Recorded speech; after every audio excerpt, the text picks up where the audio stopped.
do Senhor, ele um porta-voz do Senhor nesta noite. Portanto, estejamos atentos ao que o Senhor tem a falar a cada coração aqui presente.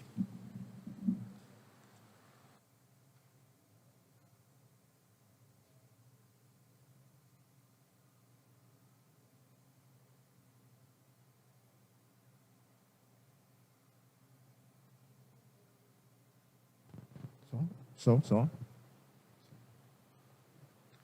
Queridos, graça e paz. É motivo de alegria e de satisfação assumir o púlpito da nossa igreja hoje. Primeiro, porque é o domingo, é o dia do Senhor. E segundo, porque nós estamos nesse momento de comemoração do Dia do Homem Presbiteriano. Eu estava sentado ali, estava fazendo uns cálculos. O último domingo que eu preguei em um púlpito de igreja nesse Brasil foi em março, lá em Campo de Goitacazes, no Rio de Janeiro. Estou ansioso para voltar a fazer o trabalho da Secretaria Nacional da Pessoa Idosa. E por isso quero saudar todos vocês, homens presbiterianos, um abraço fraternal pelo Dia do Homem Presbiteriano, que foi deliberado em 1966, no primeiro Congresso de Homens Presbiterianos na cidade de Campinas, em São Paulo. Então, a todos vocês, que Deus esteja sustentando vocês que são varões, que são colunas da nossa igreja, para que o trabalho seja sempre exaustivo mesmo no Senhor. Então, a todos os homens presbiterianos, neste dia, que Deus continue abençoando vocês. Escolhi falar nesta noite de um personagem bíblico chamado Gideão, mas não é o nosso pastor, não é? Gideão.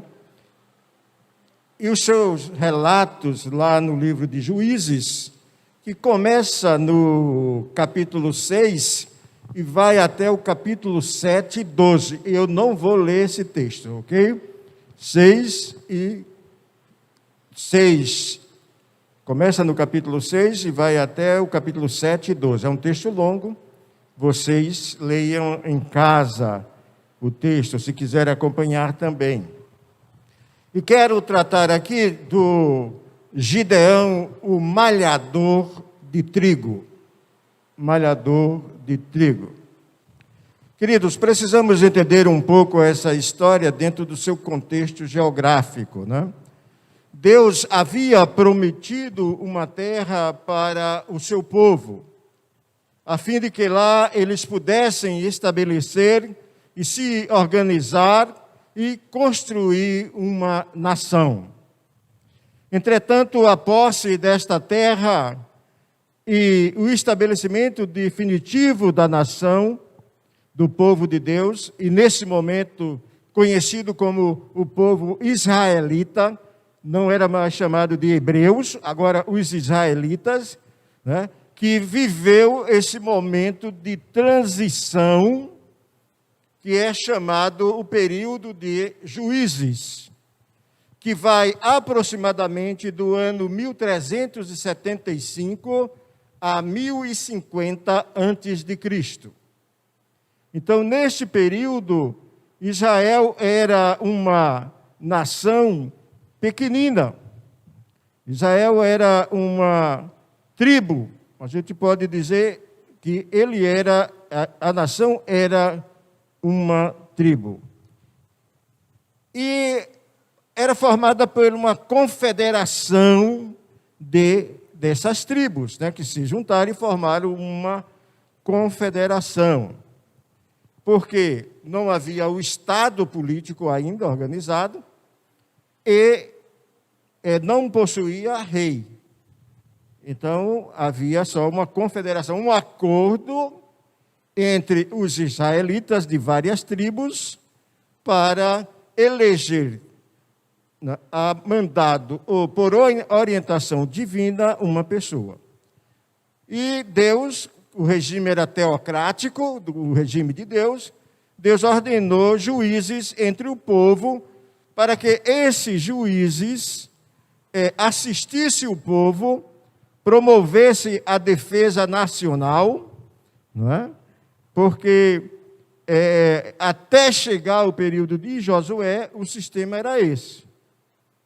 Então, o livro de Juízes é um princípio elo, ou principal elo histórico entre Josué e o período dos reis de Israel. Por ordem, Gideão é o sexto juiz.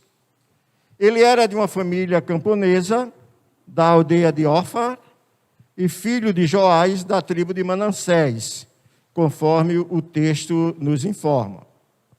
E então Gideão é chamado, foi um homem chamado por Deus para uma importante missão. E é interessante, queridos, principalmente para vocês homens, mas serve também para as mulheres, que domingo também já é o dia da mulher presbiteriana, que é interessante porque na história do povo de Deus, nós só vemos Deus chamar homens ocupados para fazer o seu trabalho. Pode ficar certo que quem é desocupado não é chamado por Deus para fazer nada. Agora, se você tiver ocupação, você mostrar que está dentro dos princípios do reino, com certeza você será chamado para 1, 2, 3, 4, não sei, aí Deus é que vai dizer o cargo que você vai assumir. Mas veja, só por exemplo, Pedro estava pescando, ele foi chamado. Amós estava no campo, ele foi chamado. Levi, ou Mateus, ele estava trabalhando na coletoria, ele foi chamado. E não foi diferente com Gideão. Ele estava muito ocupado no campo, malhando o trigo, certo? Quando Deus o chamou para uma urgente e diferente missão de vida. Ele era agricultor. Agora Deus chamou para uma outra missão. Nesse tempo, gente, olha, o tempo de Juízes, lá registrado no 6, de 1 a 10, era um tempo muito difícil. Se a gente acha que hoje é difícil, imagine naquela época. A coisa não era tão fácil, não era tão fácil. E estava numa situação tão complicada, até que porque uma geração inteira havia se afastado de Deus. E Gideão vem assumir no momento, depois de 40 anos de liderança da juíza Débora, que foi um período abençoado de liderança. Aí às vezes tem alguns homens que não gostam disso não, porque as mulheres tiveram um período, Débora, um período abençoado de liderança sobre o povo, a juíza Débora, E agora o povo havia se afastado de Deus. Esqueceu os feitos de Deus, como retirada do Egito, a caminhada pelo deserto, E aí Deus, e é interessante porque o texto vai dizer isso, coloca os midianitas na estrada, na frente do povo de Israel, para criar dificuldades. Eles sabiam muito bem, já era conhecido deles, velhos e eternos inimigos, o povo de Israel e os midianitas. Vez por outra, eles voltavam e oprimiam o povo. O texto diz que eles desciam em bando e amedrontavam o povo de Deus. Saqueava tudo que podia, os cereais, os rebanhos, os jumentos. E há uma expressão que diz que eles chegavam na terra de Israel como gafanhotos em bando, destruindo tudo. E agora, Gideão tinha uma missão de lutar contra esse povo. Aquele homem que quebrava trigo, agora tinha que ser guerreiro. tinha que ser aquele que ia enfrentar em nome de Deus. Ficaria de pouco até difícil, né, se fosse hoje, mas como? Como vamos colocar um agricultor, alguém que bate o trigo, para pegar em espada, para guerrear, para combater? Um grupo que era tão grande que foi colocado como se fosse gafanhoto chegando à terra para saquear. Então, queridos, no capítulo 6 nos mostra que a missão do profeta, segundo o texto lá, a missão do profeta foi lembrar ao povo o que Deus fez a Israel no passado. Mas a gente sabe que Deus enviou um anjo para conversar com Gideão. Por outro lado, a missão do anjo foi, por meio de Gideão, encorajar a nação a perseguir com firmeza o inimigo e opressor. Aquele homem trabalhador. Então vocês, da UPH, lembre-se disso. Deus não chama desocupado para a sua obra. Muitas vezes nós queremos desistir do trabalho do Senhor, muitas vezes nós colocamos desculpa do trabalho do Senhor, mas porque tem muitas ocupações. Mas lembre-se disso, que Deus não chama desocupado para a obra. Se Ele está lhe chamando e você tem ocupação, é porque Ele quer te abençoar da mesma forma que abençoou Gideão.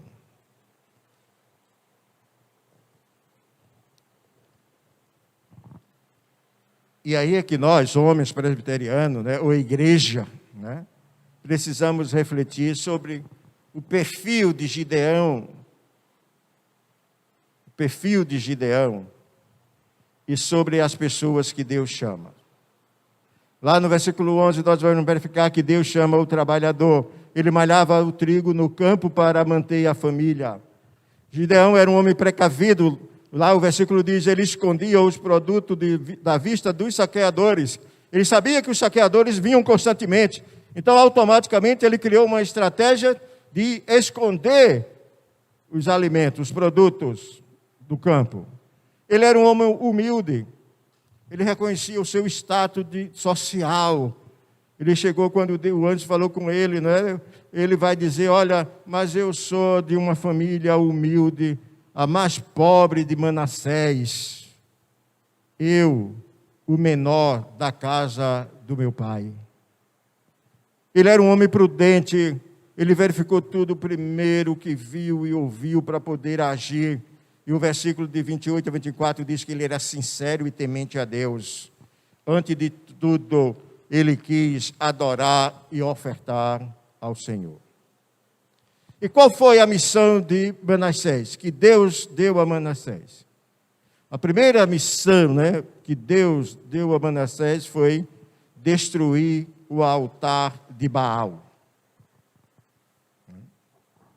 Baal, a palavra tem origem, não é, de uma junção de Ba, mosca, e Al, Deus, dentro do dialeto sírio-fenício, puxando para Ab. Baal, El é Deus, Israel é algo ligado a Deus, mas no outro dialeto, né, que usava-se pelos midianitas, Baal era o príncipe das moscas, ou Deus das moscas, algo parecido assim, algumas tradições. Então, havia no meio do povo de Deus a adoração a Baal, que era uma divindade fenícia, sempre foi uma tentação aos israelitas. E o problema se agravou ao extremo, na época do rei Acabe, quando o profeta Elias entrou em cena e combateu a idolatria de Baal. Então, esse relacionamento dos israelitas com Baal, ele criava uma dificuldade, ele obstruía a adoração e a comunhão com Deus. E esta foi uma ordem direta de Deus. Naquela mesma noite, lhe disse o Senhor, toma um boi que pertence a teu pai, a saber, o segundo boi de 7 anos, e derriba o altar de Baal, que é de teu pai, e corta o poste ídolo que está no altar. Juízes 6, 25. Mandou fazer uma junta de boi, 2 bois, para derrubar o altar. Ou seja, Deus se propôs a abençoar e libertar Israel. Mas ordenou, primeiro, que fosse colocado em ordem a casa do próprio líder. Pega lá os bois e vai derrubar esse poste ídolo que pertence ao teu pai. Colocar em ordem a casa do próprio líder. E Gideão, numa operação relâmpago, cumpriu 3 importantes exigências divinas, como preparo espiritual para o sucesso da sua missão. Primeiro, ele tomou um boi de 7 anos. A gente sabe que 7 é a completude, é a totalidade. Então, um boi de 7 anos do seu pai. E mais 10 homens, e com eles derrubou o altar e cortou o bosque da romaria de Baal. E assim limpou a propriedade da idolatria reinante. A outra exigência foi que ele substituiu o altar de Baal por um altar dedicado ao Senhor. Ele tomou o segundo boi do seu pai e o sacrificou ao Senhor, dispondo as suas partes sobre o altar. Está lá em Juízes 6, 26. E a terceira exigência que ele cumpriu foi cortar as lenhas do bosque e queimou o holocausto em adoração e honra ao eterno Deus. Então, precisou primeiro fazer uma limpeza na própria casa. E é interessante que Deus manda que ele faça isso rapidamente. E ele fez isso durante a noite, porque com certeza Deus colocou no seu coração que ele teria que fazer isso porque poderia haver um tumulto popular, uma revolta popular se ele faz durante o dia, porque o povo adorava a Baal. E temendo que houvesse um tumulto popular, Gideão teve o cuidado de fazer na orientação de Deus em uma só noite. No dia seguinte, quando o povo acordou e percebeu que o altar de Baal estava derrubado, que o bosque estava cortado e que a lenha estava queimada, o povo se irritou, porque havia mexido com a fé deles e quis matar Gideão. Mas Joás, seu pai, ficou ao seu lado, e acalmou os ânimos dos exaltados. Portanto, queridos, restaurado o culto, restaurado a comunhão do Senhor, a palavra de Deus diz que o Espírito Santo caiu sobre Gideão e ele corajosamente reuniu o povo para a batalha. Reuniu o povo para a batalha. E como Deus havia já prometido que o povo, se o povo fosse fiel, ele daria a vitória em suas mãos, Deus cumpriu a promessa. No primeiro momento, Gideão convoca os homens. Chega lá 32 mil homens se apresentando para a guerra. Aí Gideão dá uma olhada, faz uma limpeza, vocês conhecem bem aquela leitura lá do beber água, etc. Desses 32 mil permaneceram, porque ele diz, olha, quem for arrimo de família, como diz hoje, quem for casado, quem não quiser ir para a guerra, etc., foram saindo. Sobraram 10 mil. Então Gideão vai para a experiência do beber água. Então, aquele que vai beber água direto, com a boca na água, ou aquele que vai pegar a água com a concha da mão e beber. E desses, sobraram só 300. Então, Gideão organizou um exército de 300 homens. E disse, olha, vocês vão ter o quê como instrumento de guerra? cada um vai ter uma espada, cada um vai ter um cântaro, mas o cântaro vazio e uma tocha. À noite, quando eles se dispuseram em torno do arraial dos inimigos, e muito bem orientado como fora com relação aos instrumentos que eles estavam com eles em mãos, alta hora da noite, Gideão deu o sinal, e todos tocaram as trombetas, quebraram os cânticos, cântaros, seguraram as tochas e gritaram com grande voz: a espada pelo Senhor e por Gideão. E assim, no meio das trevas, os inimigos entraram em pânico, feriram entre si, ficaram tão apavorados que eles começaram a se matar, eles mesmos. E resultado, fugiram apavorados, abandonando grande despojo para o povo. E o que é mais importante, queridos, é que a batalha foi ganha sem usar as espadas. E assim foi, porque foi ganha pelo braço do Senhor. Então Deus está sempre disposto a contender pelos seus filhos. Por mais difíceis que seja a batalha aqui na terra, por mais difíceis que sejam os momentos da nossa vida, quando nós estamos com Deus e em Deus, Ele está pronto a nos proteger. Não precisa usar a espada, porque Deus é o Senhor da história. E a palavra diz que a guerra é do Senhor. E aí nós podemos tirar algumas lições para as nossas vidas. A lição que nós podemos tirar é que Deus convoca pessoas com o perfil de Gideão. Isto é, pessoas trabalhadoras, pessoas que estão à disposição do reino de Deus. E volto a dizer, se você não faz nada, se você é um desocupado, um ocioso, com certeza Deus não vai lhe chamar para tarefas do reino dele, porque ele precisa de pessoas que trabalhem. Esse é o perfil. É o perfil para estar no reino de Deus. Outra coisa, Deus convoca pessoas que cumpram à risca a vontade dele.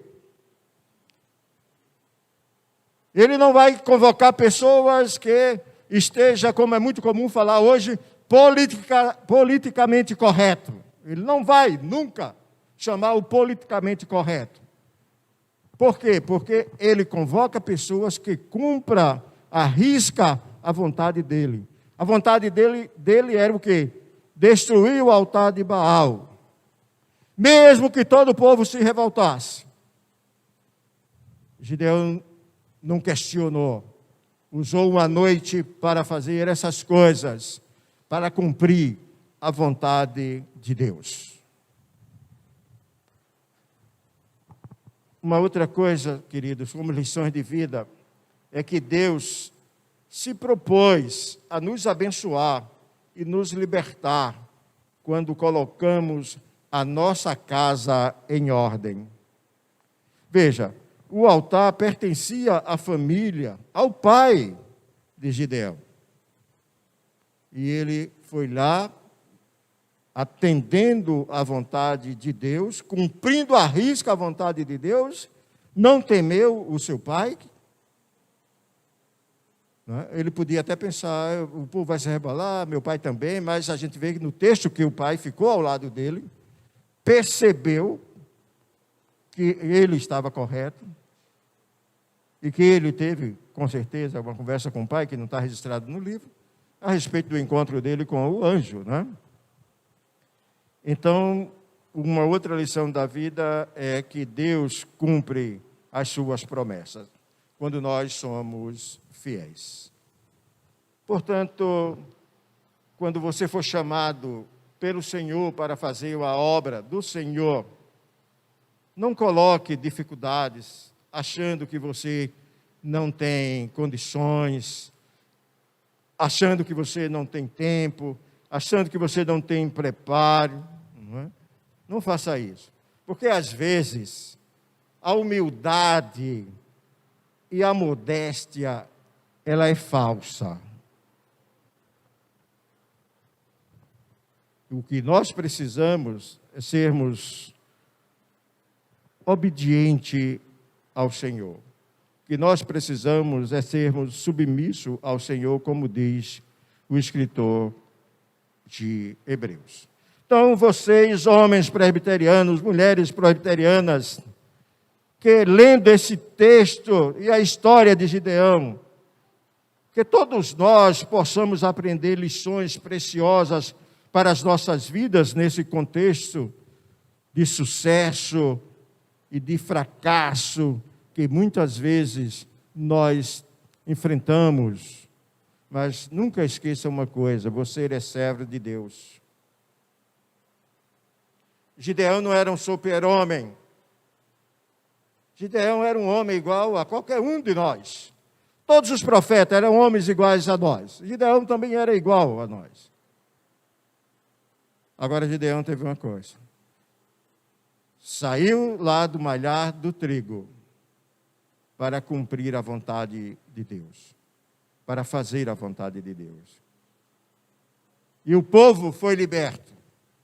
O povo foi liberto sem usar espada, porque Gideão, com os seus 300, foram fiéis aos princípios de Deus. Que essa reflexão possa ser trabalhada em nossas mentes, como crentes. Quem sabe cada um aqui nesta noite seja o Gideão que Deus está chegando, mandando o anjo conversar com vocês a respeito das suas tarefas. Abra o seu coração. Aceite a vontade de Deus em sua vida. E nunca desista daquilo que Ele colocou sobre vocês. Porque o fardo pode ser pesado, mas em Cristo ele se torna leve, ele se torna suave. Que Deus, pois, nos abençoe. Amém.